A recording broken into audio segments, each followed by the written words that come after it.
নমস্কার বন্ধুরা, আমি আবার চলে এসেছি নতুন রেসিপি নিয়ে। আজকে রান্নার রেসিপি বাটা মাছের কালিয়া। প্রথমে বাটা মাছগুলো ভালো করে ধুয়ে নিতে হবে। তারপর হলুদ আর লবণ ভালো করে মাখিয়ে সর্ষের তেল দিয়ে ভেজে নিয়েছি।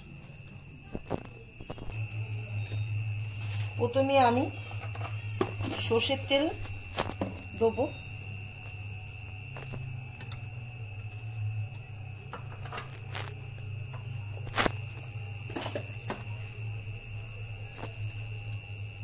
তারপর দেবো শুকনো লঙ্কা,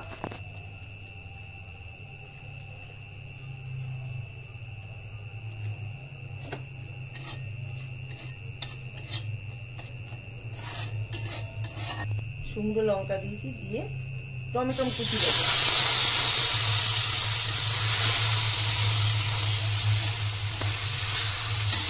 এর ওপর কালো সর্ষে বাটা 1 চামচ, হলুদ সর্ষে বাটা 1 চামচ, আদা বাটা রসুন বাটা 1 চামচ দিয়ে কষে নিতে হবে।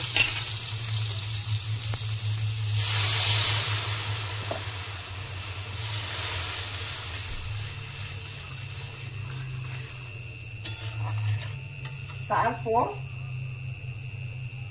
হলুদ আর লঙ্কা 1 চামচ, স্বাদ মতো লবণ দিতে হবে।